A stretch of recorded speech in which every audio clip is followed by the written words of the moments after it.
ம்.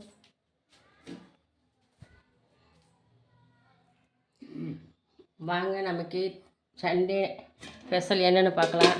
சுட சுட இட்லி,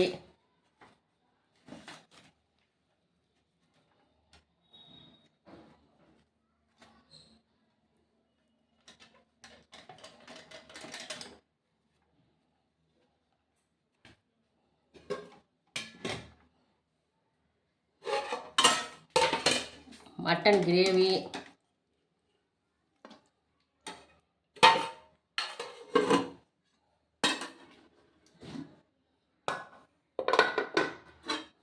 மட்டன் குழம்பு செக்கில் ஆட்டின.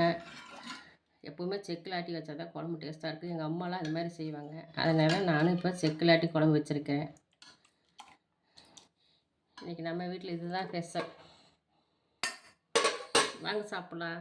செக்கில் ஆட்டி மட்டன் குழம்பு வைக்கிறது எத்தனை பேர்த்துக்கு பிடிக்குன்னு கமெண்டில் சொல்லுங்கள். பிடிச்சிருந்தா லைக் பண்ணுங்கள். ஓகே, பாய்.